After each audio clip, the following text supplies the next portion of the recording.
रहे हैं। तो मेरा नाम मोहम्मद सलीम, मैं हूं नवाज राज। जी बिल्कुल, मेरा नाम है शान अली। तो भाई आज हम जिस वीडियो पे रिएक्ट करने जा रहे हैं जी, अभी मन्नम की वीडियो है, तो वीडियो देखते हैं, फिर इसके देंगे अपना रिएक्शन। तो वीडियो करते हैं स्टार्ट।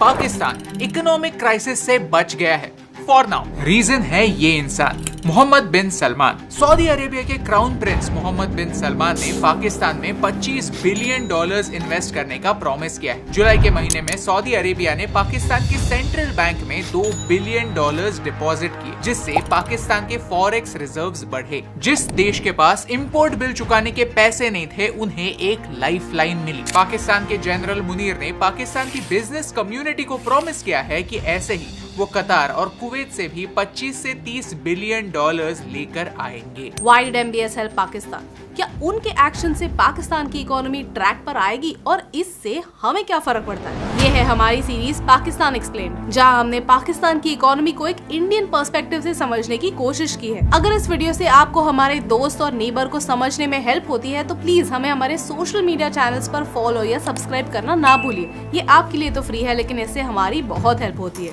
आज हम आपको एक ऐसे इंडियन ब्रांड से मिलाना चाहते हैं जो आपके चेहरे पर मुस्कान ले आएगा। This part of the video is sponsored by मेको टूथसी। हम मेको टूथसी के बारे में आपको क्यों बता रहे हैं? ये बताने से पहले मुझे आपको मेरी पर्सनल स्टोरी बतानी है। मेरे खुद के दांत प्रोट्रूडिंग थे, यानी आगे थे, जिससे मेरे स्पीच इम्पैक्ट होने के चांसेस थे। प्लस मुझे मेरी स्माइल अच्छी नहीं लगती थी। लेकिन तभी भारत में सिर्फ ट्रेडिशनल फिक्स्ड ब्रेसेस का ऑप्शन था, तो मैंने मेरे दांत सीधे करने के लिए ये वाले ब्रेसेस लगाए। तब मेरे पास कोई ऑप्शन नहीं था, लेकिन अब आपके पास मेको टूथसी के इनविजिबल अलाइनर्स का ऑप्शन है। मेको टूथसी अलाइनर्स आपके टीथ गैप्स और क्रूकेड टीथ फिक्स कर सकते हैं, और कंपनी ये दावा करती है कि वो आपके टीथ गैप्स 6 महीने से 2 साल के बीच में फिक्स कर सकती है। ये कुछ ऐसे दिखते हैं और इन्हें यूज करते हुए लोगों को पता ही नहीं चलता कि आपकी ट्रीटमेंट हो रही है। ये अलाइनर्स धीरे धीरे आपके दांतों को उनके करेक्ट पोजीशन में लाते हैं। आपको बस मेको टूथसी के वेबसाइट पे जाना है, ऑनलाइन फॉर्म फिल करना है और एक फ्री 3D स्कैन बुक करना है। मेको टूथसी के एक्सपर्ट्स आपके घर आकर आपके टीथ स्कैन करते हैं और आपके जॉ और टीथ के शेप के अनुसार आपके कस्टमाइज्ड अलाइनर्स बनाते हैं। या फिर आप चाहो तो मेको टूथसी की एक्सपीरियंस सेंटर में जाकर भी स्कैन करवा सकते हैं। इनविजिबल अलाइनर्स ट्रेडिशनल ब्रेसेस से ज्यादा एस्थेटिक लगता है। इनफैक्ट ऐसे माना जाता है कि इनविजिबल अलाइनर्स में ओरल हेल्थ मेंटेन करना ज्यादा आसान हो जाता है। इन्हें निकाल कर आप ब्रश कर सकते हैं और वापस भी पहन सकते हैं, जो ब्रेसेस में पॉसिबल नहीं होता। तो अगर आपके दांत टेढ़े मेढ़े हैं या फिर आपके दांतों में गैप है जिसे आप फिक्स करना चाहते हैं, तो हमारे डिस्क्रिप्शन में दिए गए लिंक पर क्लिक कीजिए to book a free teeth scan with Makeo Toothsi. Chapter 1, a quick recap. पिछले 2 सालों से पाकिस्तान एक इकोनॉमिक क्राइसिस से गुजर रहा है। पाकिस्तान में इन्फ्लेशन 30% था, पिछले 50 सालों में सबसे हाईएस्ट। लोग खाने के लिए एक दूसरे से लड़ रहे थे, आटा खरीदने के लिए ट्रक्स के पीछे दौड़ रहे थे। एक समय ऐसा भी था जब पाकिस्तान के पास सिर्फ अगले 30 दिनों की इंपोर्ट्स के पैसे थे। उसके बाद दी एंड। अफगानिस्तान को छोड़कर पाकिस्तान पूरे सब कॉन्टिनेंट की वर्स्ट इकोनॉमी बन चुका था। ह्यूमन डेवलपमेंट इंडेक्स देश के 3 फैक्टर्स को स्टडी करता है, हेल्थ, नॉलेज और स्टैंडर्ड ऑफ लिविंग, जिसमें 191 देशों में से पाकिस्तान की रैंकिंग थी 161, यानी पाकिस्तान ह्यूमन डेवलपमेंट इंडेक्स में लोएस्ट 35 देशों में से एक बन चुका था। और ऐसे समय पाकिस्तान के सारे दोस्तों ने पाकिस्तान को मदद करने से इनकार कर दिया था। इसमें IMF, UAE, यहाँ तक चाइना भी शामिल था। पाकिस्तान पिछले 75 इयर्स में 23 टाइम्स IMF से मदद ले चुका है। पाकिस्तान की इकोनॉमी एक इंटरेस्टिंग इकोनॉमी है, क्योंकि वो एक एड बेस्ड इकोनॉमी बन चुकी है। चलिए नंबर्स देखते हैं। पाकिस्तान के टोटल बजट में से 5,54,000 करोड़ एक्सटर्नल रिसीट्स हैं, यानी उनके टोटल बजट का 32% हिस्सा बाहर से आता है, लोन के तौर पर या फिर मदद के तौर पर। लेकिन कोई भी फ्री में किसी दूसरे देश को मदद क्यों करेगा? वो देश इस लोन पर इंटरेस्ट चार्ज करता है। पाकिस्तान हर साल अपने बजट का 28.5% हिस्सा इसी लोन के रीपेमेंट में खर्च करता है। क्या आपको पाकिस्तान का प्रॉब्लम समझ आ रहा है? हर साल पाकिस्तान अपने टोटल इनकम में से 32% इनकम लोन के तौर पर कमाता है और हर साल उसी लोन के रीपेमेंट में 28.5% खर्च भी कर देता है। यानी जिस रीजन के लिए, फ्लड रिलीफ के लिए, रोड्स बनाने के लिए या एजुकेशन के लिए लोन लिया जा रहा है, उसके लिए उनके पास चंद पैसे ही बचते हैं। पाकिस्तान एक विशियस साइकिल में अटक चुका है, जिसे हमने इस वीडियो में एक्सप्लेन किया है। इस साइकिल को तोड़े बगैर किसी भी लेवल का पैसा पाकिस्तान की प्रॉब्लम्स को नहीं सुलझा सकता, और ये पूरी दुनिया को पता है सिवाय इस इंसान के, MBS। चैप्टर 2, पाकिस्तान का मसीहा। बात है 2019 की, जब MBS पाकिस्तान आए और उन्होंने $21 बिलियन के MOU साइन किए, जिसमें से $12 बिलियन से एक पेट्रोकेमिकल कॉम्प्लेक्स बनने वाला था। कहां पर? ग्वादर, बलूचिस्तान में। तब इमरान खान प्राइम मिनिस्टर हुआ करते थे और Shah Mahmood Qureshi foreign affairs minister. लेकिन एक गलती की वजह से ये डील फेल हो गई। 2020 में पाकिस्तान ने OIC यानी ऑर्गेनाइजेशन ऑफ इस्लामिक कंट्रीज को क्रिटिसाइज करना स्टार्ट किया। रीजन? क्योंकि उन्होंने कश्मीर मुद्दे पर पाकिस्तान का साथ नहीं दिया। ये 57 ऐसे मुस्लिम मेजॉरिटी देशों का संगठन है जिससे सऊदी अरेबिया लीड करता है। ये बात सऊदी की लीडरशिप को बिल्कुल पसंद नहीं आई और पॉलिटिकल डिसएग्रीमेंट्स का इम्पैक्ट पाकिस्तान के इकोनॉमी पर हुआ। इन दो कैरेक्टर्स को याद रखिए, इनका रेफरेंस बाद में आएगा। ये एक पावरफुल स्टेटमेंट था कि अगर हमारी मदद चाहिए तो हमारी बातें सुननी होंगी। अब सऊदी ने पाकिस्तान को एक और मौका दिया है। कई लोग मानते हैं कि पाकिस्तान और सऊदी अरेबिया सिर्फ रिलीजियस रीजंस के लिए एक दूसरे के साथ है, लेकिन सच और गहरा है। सऊदी अरेबिया और पाकिस्तान की रिलेशनशिप सिर्फ रिलीजियस आइडियोलॉजीज तक सीमित नहीं है। पाकिस्तान गल्फ देशों का एक इंडिस्पेंसिबल डिफेंस पार्टनर है और पाकिस्तान उन्हें एक इम्पोर्टेंट ऑब्जेक्टिव अचीव करने में हेल्प कर सकता है, और वो है चाइना और ईरान की दोस्ती रोकना। चाइना पाकिस्तान में CPEC यानी चाइना पाकिस्तान इकोनॉमिक कॉरिडोर बना रहा है, जिसमें अलग अलग डेवलपमेंट प्रोजेक्ट्स पाकिस्तान में बनाए जाएंगे। लेकिन ये चाइना के बड़े master plan belt and road initiative का एक छोटा हिस्सा है। बेल्ट एंड रोड इनिशिएटिव में चाइना ईरान को भी इंक्लूड करना चाहता है। चाइना ने ईरान के साथ $400 बिलियन का डील किया है, जिसका नाम है China Iran Chabahar deal. Geography की वजह से चाइना को ये प्रोजेक्ट सक्सेसफुल करने के लिए पाकिस्तान की मदद लगेगी। सऊदी और ईरान सदियों से राइवल्स रहे हैं और चाइना सऊदी अरेबिया से सबसे ज्यादा ऑयल इंपोर्ट करता है। सऊदी ये एडवांटेज खोना नहीं चाहता। अगर ईरान और China belt and road initiative के थ्रू करीब आए, उन्होंने पाइपलाइंस बिछाए, तो सऊदी का सबसे बड़ा ऑयल इंपोर्टर उनके सबसे बड़े राइवल से ऑयल इंपोर्ट कर सकता है। जियोपॉलिटिक्स के स्टेज पर ये बहुत बड़ी हार होगी। जैसे कई इंडियन सऊदी में काम करते हैं, वैसे ही कई पाकिस्तानी भी काम करने के लिए सऊदी जाते हैं। ये पाकिस्तानी एक्सपैट कम्युनिटी काफी बड़ी है। In total 25 lakh Pakistani Saudi में, जो हर साल $691 मिलियन रेमिटेंसेस के तौर पर पाकिस्तान भेजते हैं। इस बड़े टैलेंट पूल के घर पर स्टेबिलिटी बनाए रखना सऊदी के इंटरेस्ट में। हो सकता है कि ये सिर्फ एक कोइंसिडेंस हो। सऊदी ने पाकिस्तान को मदद करने का डिसीजन लिया और उसी समय जिन दो लोगों ने OIC और इनडायरेक्टली सऊदी को क्रिटिसाइज किया था, उन्हें जेल में डाल दिया गया। Chapter 3 challenges for Pakistan. MBS की मदद एक लाइफलाइन है, लेकिन क्या इससे पाकिस्तान का क्राइसिस खत्म हो जाएगा? घंटा। चलिए पाकिस्तानी इकोनॉमी के कुछ कोर इश्यूज को समझते हैं। सबसे बड़ा इशू है करंट अकाउंट डेफिसिट। मतलब क्या है? भाई आया है, समझा कर रहेगा। जब एक देश के इंपोर्ट्स एक्सपोर्ट से ज्यादा होते हैं तो नेट आउटफ्लो जनरेट होता है, यानी फॉरेन एक्सचेंज का पैसा बेसिकली $, देश के बाहर जाता रहता है। ये एक इकोनॉमिक क्राइसिस से गुजरने वाले देश के लिए काफी टेंशन की बात होती है। सरप्राइजिंगली मार्च से जुलाई इन 5 महीनों में पाकिस्तान ने ट्रेड अकाउंट सरप्लस में चलाया, यानी पाकिस्तान के एक्सपोर्ट्स इंपोर्ट से ज्यादा थे। लेकिन ये हुआ क्यों? क्योंकि सरकार ने इंपोर्ट्स पर रिस्ट्रिक्शंस डाल दिए थे। लोगों के लिए बाहर से चीजें इंपोर्ट करना इम्पॉसिबल कर दिया था, जिससे पिछले साल के कंपैरिजन में इंपोर्ट्स 27% गिरे। लेकिन ये एक टेम्पररी मेजर है ताकि डॉलर्स पाकिस्तान के बाहर ना जाएं। MBS ने दिया हुआ पैसा इनफ नहीं है। पाकिस्तान को अल्टीमेटली IMF से बेल आउट लेना ही होगा, और जब पाकिस्तान IMF से बेल आउट लेगा तो IMF अपने कंडीशन सामने रखेगा, जिसमें से एक कंडीशन इंपोर्ट रिस्ट्रिक्शंस हटाने की जरूर होगी। पाकिस्तानी एक्सपर्ट्स भी मानते हैं कि अगले साल फिर से करंट अकाउंट डेफिसिट बढ़ेगा। करंट अकाउंट डेफिसिट कम करने के लिए सोल्यूशन यही है कि वर्ल्ड क्लास प्रोडक्ट्स बनाओ और दुनिया को बेचो। दूसरा चैलेंज है गिरता हुआ रुपी। इंडियन रुपी नहीं, पाकिस्तानी रुपी। सिचुएशन ऐसी है कि $1 अमेरिकन खरीदने के लिए पाकिस्तान को 308 रुपए देने होंगे। पिछले एक हफ्ते में ही पाकिस्तानी रुपी डॉलर के मुकाबले 6% से गिरा है, और मोस्ट प्रोबेबली ये वीडियो रिलीज होने तक और भी गिरेगा। ये ग्राफ देखिए, 2018 में $1 खरीदने के लिए पाकिस्तान को अपने 110 रुपए देने पड़ते। 2019 आते आते ये आंकड़ा 140 तक गया। पिछले साल मई के महीने में 200 का आंकड़ा क्रॉस हुआ और अब 300 भी क्रॉस कर चुका है। और ये पाकिस्तान के लिए चिंता की बात है, क्योंकि उन्होंने लिए हुए लोन्स डॉलर्स में ही है उनकी किस्तें यूएस डॉलर्स में ही चुकानी पड़ती हैं। जितना डॉलर महंगा होता जाएगा उतना उनका लोन भी महंगा होता जाएगा, डेट बर्डन बढ़ता जाएगा। इसे हाई डेट सर्विसिंग कॉस्ट कहते हैं। तीसरा और सबसे इम्पोर्टेंट चैलेंज है इमेज। देखिए, कुछ देश होते हैं जिनके पास पावर होती है, उनकी इकोनॉमी या फिर मिलिट्री की वजह से दूसरे देश उन्हें टॉलरेट करते हैं। पाकिस्तान के पास दोनों नहीं है। कुछ देशों के पास नेचुरल रिसोर्सेज होते हैं, उनके ऑयल या फिर माइंस की वजह से दूसरे देश उन्हें टॉलरेट करते हैं। पाकिस्तान के पास दोनों नहीं है। कुछ देश डेमोक्रेसी या अच्छी लीडरशिप की वजह से दुनिया में इज्जत कमाते हैं और पाकिस्तान के पास।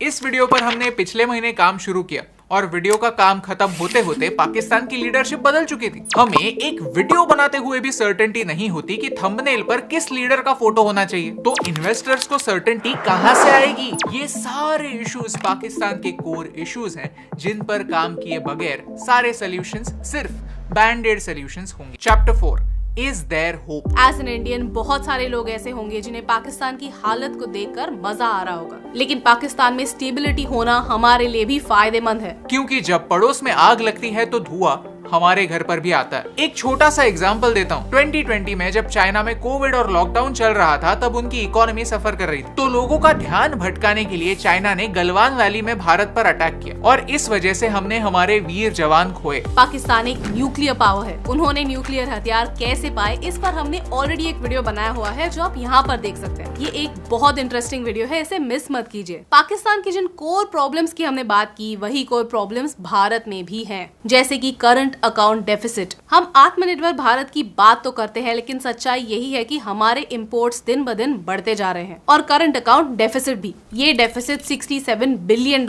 है, यानी over a period of time dollar का आउटफ्लो होने वाला है। हमें कमर कसकर नेट इंपोर्टर देश नहीं नेट एक्सपोर्टर देश बनने की जरूरत है, नहीं तो एक इकोनॉमिक क्राइसिस हमारी राह देख रहा है। सोर्सेस कहते हैं जनरल मुनीर ने पाकिस्तानी बिजनेस कम्युनिटी को यह प्रॉमिस किया है कि अब पाकिस्तान IMF से मदद नहीं लेगा, क्योंकि IMF के बेल आउट पैकेजेस काफी रिस्ट्रिक्शंस के साथ आते हैं और उन्हें कैसे इस्तेमाल करना है ये पाकिस्तान के हाथ में नहीं होता। ये स्टेटमेंट अगर सच है तो काफी डेंजरस है, क्योंकि हम ये जानते हैं कि 2022 में पाकिस्तान में जो फ्लड्स आए थे उसके रिलीफ के तौर पर पाकिस्तान को $9 बिलियन मिले थे, लेकिन ऑन ग्राउंड ये पैसा विक्टिम्स तक नहीं पहुंचा। Savings equal to income minus expenses formula काफी सिंपल है, लेकिन यही फॉर्मूला बड़े बड़े इकोनॉमिस्ट भी नहीं समझ पाते। पाकिस्तान आज भी अपनी मिलिट्री स्पेंडिंग बढ़ा रहा है, हर साल कुछ 1.5 लाख करोड़ मिलिट्री पर खर्च होते हैं। पाकिस्तान का 40% पैसा सिर्फ मिलिट्री एक्सपेंसेस में और लोन के हफ्ते चुकाने में निकल जाता है। एजुकेशन, इंफ्रास्ट्रक्चर, एम्प्लॉयमेंट, इनके लिए कुछ पैसा बचता ही नहीं है। यही पाकिस्तान की सैड रियलिटी है। पाकिस्तान की जनता को यही होप करनी चाहिए कि आने वाली मदद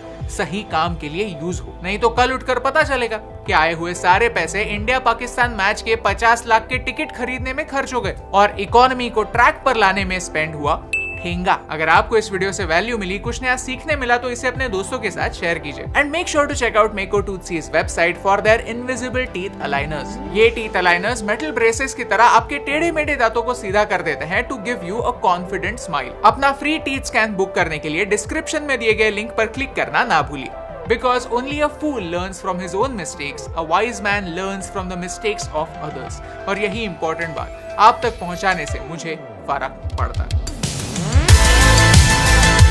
हे दोस्तों, thank you so much for watching this video till the end. अगर आपको ये वीडियो अच्छा लगा तो वो लाइक बटन प्रेस कीजिए। ऐसे ही और वीडियोस देखने के लिए चैनल को सब्सक्राइब करना ना भूलिए। अगर आपने हमारे पाकिस्तान एक्सप्लेन्ड सीरीज के पहले वाले वीडियोस मिस कर दिए हैं तो आप उन्हें यहाँ पर चेकआउट कर सकते हैं। हाउ इंडिया वर्क्स में हम ये एक्सप्लेन करते हैं कि भारत कैसे चलता है, उनके वीडियोस आप यहाँ पर देख सकते हैं। Thank you so much for watching, क्योंकि आपके सपोर्ट से हमें फर्क पड़ता है। अच्छा भाई, तो वीडियो खत्म हो गई। अभी मनम की वीडियो थी, वीडियो बहुत ही प्यारी और इन्फॉर्मेशन की थी। देखें भाई, आपको पता है कि जब भी पाकिस्तान की इकॉनमी तो अब है ही नहीं हमारे पास भाई, क्या इकॉनमी का जिक्र करें। जब भी पाकिस्तान में क्राइसिस आते हैं या पाकिस्तान बिल्कुल नीचे चला जाता है या हमारे रुपीज़ की वैल्यू बहुत हद तक कम होने लगती है, तो सऊदी अरेबिया ही हमें सपोर्ट करता है। वो एक मुस्लिम कंट्री है और शायद इसी वजह, लेकिन उनके कुछ ना कुछ अपने खुद के भी फायदे जिस तरह वो बता रहे थे। तो एक बात तो ये कि जो शेख सुलेमान साहब हैं, जो सऊदी अरब साहब के प्राइम मिनिस्टर, देखे भाई बात ये नहीं है।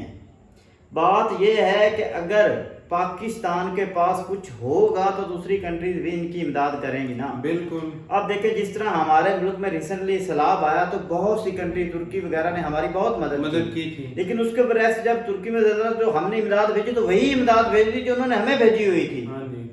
तो उन्होंने कहा ये क्या हुआ भाई, हम इनको मिला देते हैं, ये आगे इस्तेमाल ही नहीं करते। तो अगर दूसरे मालिक हमें कुछ देते भी हैं तो ये हमारे जो बड़े बैठे हुए पॉलिटिशियन ये लोगों को तक पहुंचा नहीं सकते, ये करप्शन में चला जाता है। दूसरी बात ये कि बात बिल्कुल सच है कि आप कर्जा डॉलर में ले रहे हैं तो वापस भी डॉलर उसमें करना है। सही बात है। जब डॉलर का रेट बढ़ेगा तो जाहिर सी बात है हमारे रुपीज में कन्वर्ट ज्यादा होंगे तो हमें ज्यादा डॉलर पे करने पड़ेंगे, जाहिर सी बात है सलीम भाई।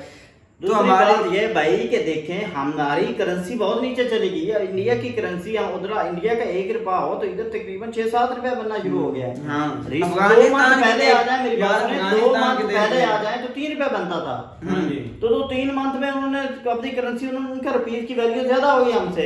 अफगानिस्तान के रुपीज की वैल्यू इधर ज्यादा, उनकी करेंसी 1000-4000 बनना शुरू हो गया। पाकिस्तान की वजह ये है कि पाकिस्तान के पास एक्सपोर्ट ज्यादा है, इंपोर्ट है ही नहीं। ऐसे ही है, हम ज्यादा चीजें मंगवा ही रहे हैं, हमारे मुल्क में तो कोई चीज बन ही नहीं रही। ऐसे ही है। तो इंडिया हो गया या दूसरे ममालिक हो गए, देखें इंडिया के पॉलिटिशियन जो है मोदी साहब हैं तो प्राइम मिनिस्टर उनके मोदी हैं, तो इस वजह से नहीं उनकी इज्जत है। वहाँ के लोग एज अ नेशन काम कर रहे हैं, उनका मुल्क ग्रोथ बहुत ज्यादा कर रहा है, तो मोदी साहब उनको लेके चल रहे हैं तो इसलिए उनकी इज्जत भी है। देखना सलीम भाई, जब हमारे पास एक्सपोर्ट होगी तो इम्पोर्ट हम मतलब कि आसानी से कर सकेंगे। जब हमारे पास एक्सपोर्ट नहीं होगी तो इम्पोर्ट कैसे करेंगे? जाहिर सी बात है जब हम दूसरे ममालिक को एक्सपोर्ट करते हैं तो उधर से जो आमदनी आएगी उससे कुछ चीजें खरीदेंगे, तो कुछ चीजें उससे खरीदेंगे तो हमारे पास आई थिंक हमारे पास कुछ बनाने को आई नहीं है। तमाम बड़ी बड़ी जो इधर कंपनीज थी, बड़े बड़े जो ब्रांड थे वो इधर से निकले जा रहे, तो पाकिस्तान अब क्या अपने आप क्या बना के 1971 में बांग्लादेश तकरीबन हमारे पेट से निकला था। हाँ सही बात है। तो वहाँ पर पता क्या हुआ, वहाँ पर प्रॉपर्टीज के जो रेट है वो नहीं बढ़े, इंडस्ट्री को उठाया। उसके बरक्स पाकिस्तान में क्या हुआ, यहाँ इंडस्ट्री खत्म होती गई, प्रॉपर्टी के रेट बढ़ते गए। तो आज इसलिए आप देखें कि श्रीलंका जो है वो डिफॉल्ट हो चुका है, लेकिन वहाँ डॉलर 320 रुपए है। हमारा पाकिस्तान अभी डिफॉल्ट नहीं हुआ तो 320 रुपए पे डॉलर चला गया भाई। तो ये एक रीजन है। दूसरी रीजन ये है भाई कि चाइना हो गया या दूसरे ममालिक जो यूएई हो गया, इन्होंने बिल्कुल हमें हमारी मदद करने से इनकार कर देगा। जिस तरह आपको पता है कि एक हमारी जो शहबाज शरीफ साहब जब प्राइम मिनिस्टर थे तो उनकी एक बात बहुत मशहूर हो गई, हम आपसे कुछ लेने भीख मांगने क्या करें, मांगने नहीं है, मजबूरी है। जिस तरह आपने हमारा माजी में साथ दिया तकरीबन तो भाई उस वक्त भी शेख बिन सुलेमान ने हमारी बहुत मदद की और IMF से भी हमें कर्जा मिल गया। लेकिन बात ये कर्जा हमें मिल गया लेकिन उस कर्जे का हमने सही इस्तेमाल नहीं किया भाई। सही बात तो पता ही नहीं गुजर गया कर्जा लिए हुए भी, तो वो हमारी कोई नया प्रोजेक्ट एक लैपटॉप दिए वो भी उनको जो मतलब कि ना वर्ल्ड क्लास जो स्टूडेंट थे उनका दिल बहलाने के लिए उनको दिए गए, लेकिन कोई प्रोजेक्ट्स नया हमें शो नहीं हुआ, कोई हमें देखने को नहीं मिला। तो पर वो तो कर्जा उन्होंने लिया अपनी जेब में भरी और साइड पे हो गए, लिए हैं वो खुद लेके चले गए भाई। आप ये देखें यहाँ पर तलीमी मेयार बहुत कम है। इंडिया में एक तो ब्रैक ज्यादा स्टूडेंट्स को कर्जे मिलते हैं पढ़ाई हासिल सही बात तालीम हासिल करने के लिए। तो दूसरी बात ये है भाई कि कुछ भी हो जाए, पाकिस्तान इस वक्त इतना नीचे चला गया कि इसको उठते उठते भी बहुत से साल लगने हैं। अब 1 साल लग जाएगा, दूसरी मर्तबा फिर बनेगा। तो चला गया भाई पाकिस्तान। तो भाई बात ये कि अगर IMF हमें कर्जा ना देता तो डिफॉल्ट हमने भी, आपको पता है आधे से ज्यादा मुल्क तो हमारा गिरवी पड़ा हुआ है, गिरवी पड़ा हुआ है। तो CPEC जो हमने मंसूबा बनाया था इससे हमें बहुत फायदा होना था, लेकिन वो भी रुक जाता है बीच में। देखते हैं जिस तरह एक बार पाकिस्तान ने सऊदीया को भी इनवाइट किया कि आप आ जाए हमारे साथ शामिल हो जाए, फिर तुर्की ने उन्होंने दोनों मुल्क ने भी इनकार कर दिया। तो ये जब हमारे भाई हमारा मुस्लिम कंट्री साथ नहीं देंगे तो इससे फायदा तो बहुत मिलना था पाकिस्तान को भाई, ये नहीं कहीं मिला। आपको पता है कि और प्रोजेक्ट जो गैस का वो चला उसमें इंडिया भी हमारे साथ शामिल है, वो भी गैस का एक प्रोजेक्ट चल रहा है। तो वो भी पाकिस्तान की वजह से इनको ज्यादा सपोर्ट नहीं है भाई। ये पाकिस्तान हम क्या अपने मुंह से मान रहे हैं कि हम बहुत पीछे चले गए हैं भाई। उसकी वजह ये कि इमरान खान और ये जो आप कह रहे हैं कि तनकीद की शेख बिन सुलेमान पर, जिसके वजह वो जेल में, अब वो जेल से इस वजह से है भाई कि जो उन्होंने उनको तोहफे दिए थे ना, उनमें आपको पता है उन्होंने अपने जाती मफाद के लिए रख लिए थे। नहीं वो बने हुए थे। तो इमरान खान ने दिए तो सेल तो उन्होंने किए टैक्स देकर, लेकिन उनको ये बात बुरी लगी कि यार हमारे तो की इज्जत नहीं की गई। ठीक है, उनको रखा नहीं गया, तो तोशा खाना में रखा जाना चाहिए तो उनको वैफ को, ताकि सारी जिंदगी एक यादगार बनी रहे। यादगारी के लिए लोग देते हैं। ये नहीं कि आप बेच दें किसी का तोहफा, तो अब लोग कहते हैं बेचना ही नहीं चाहिए। तो उन्होंने सेल किया, उसके इल्जाम में आज वो जेल में है। देखिए, तो जो भाई इस उन्होंने मुल्क का ना भला तब भी होगा investment जब अभी ये- सुलेमान ठीक ने है, किया था। हमारे अगर पॉलिटिशियन सोए हुए हैं, हुकूमत सोई हुई, तो हाँ लोगों को कुछ ना कुछ, आपको पता है भाई कि इतनी गुर्बत आई है पाकिस्तान में पिछले 6 माह से, यकीन जाने ये आटे की लहरों में लोग मर लगे गए, मर रहे थे। थे, मर जाते थे लोग। अब बिल इतने आए हैं कि लोगों ने खुदकुशियां की हैं। तो अब एक बिल आने पे इतनी खुदकुशी, अभी नेक्स्ट बिल जो आएगा तब देखें क्या से क्या होता है। फिर चीनी का बहरान, फिर पेट्रोल का बहरान, यहाँ पर ओवर बहरान आप से बहरान आ जहाँ रहा भी है। देखेंगे हर तरफ महंगाई तो भाई महंगाई, और हम- आपको हर बंदा जो डिप्रेशन का मरीज नजर भाई आएगा। काम मिले ना, अगर काम करने को, काम मिलता तो फिर नहीं करने महंगाई को, भाई बर्दाश्त तो- हो जाती है। अगर किसी मुल्क में काम ही नहीं मिल रहा, आपको कोई प्लेटफॉर्म ही नहीं है जिसपे आप काम करें और पैसे कमाएं, और पढ़े लिखे कुछ लोग खाएं इधर से पिएं, दूसरी कंट्री अपनी में जा जात रहे हैं, पे यूरोप लगाएं। कंट्रीज में जा रहे हैं, यहाँ पर कुछ काम नहीं हो रहा भाई। तो भाई सऊदी अरेबिया, हम तो यही चाहते हैं कि आपको पता है रिसेंटली हमारे प्राइम जो हमारे हैं दूसरा आर्मी के आसम मनीर साहब, उन्होंने भी कहा था कि वो इधर आना चाहते हैं 2-3 दिन के लिए। पहले तो उन्होंने कहा कि 2 घंटा स्टे करेंगे, लेकिन अब उन्होंने ये कॉल दिया हमारे वजीर आज़म को वो 2-3 दिन के लिए इधर आना चाहते हैं। तो देखते हैं, अगर वो आते हैं तो डेफिनेटली फायदा तो बहुत मिलेगा भाई। जिस तरह भाई कुछ ना आप कुछ देखें, उधार इंडिया में का तो G20 हुई है, तय इंडिया तो पहले भी बहुत इकोनॉमी स्ट्रांग है, लेकिन अब उनके वो वायदे होंगे जो उनको वर्ल्ड पावर बनाने में मदद करेंगे। तो भाई इसी के साथ हम अपनी वीडियो का इख्तिताम करते हैं। अगर आपको हमारी वीडियो पसंद आई हो तो चैनल को लाइक और सब्सक्राइब कर दीजिएगा, और भाई कमेंट में अपनी राय का इजहार जरूर कीजिएगा। इसी के साथ हमें इजाजत दीजिए। अल्लाह। अल्लाह।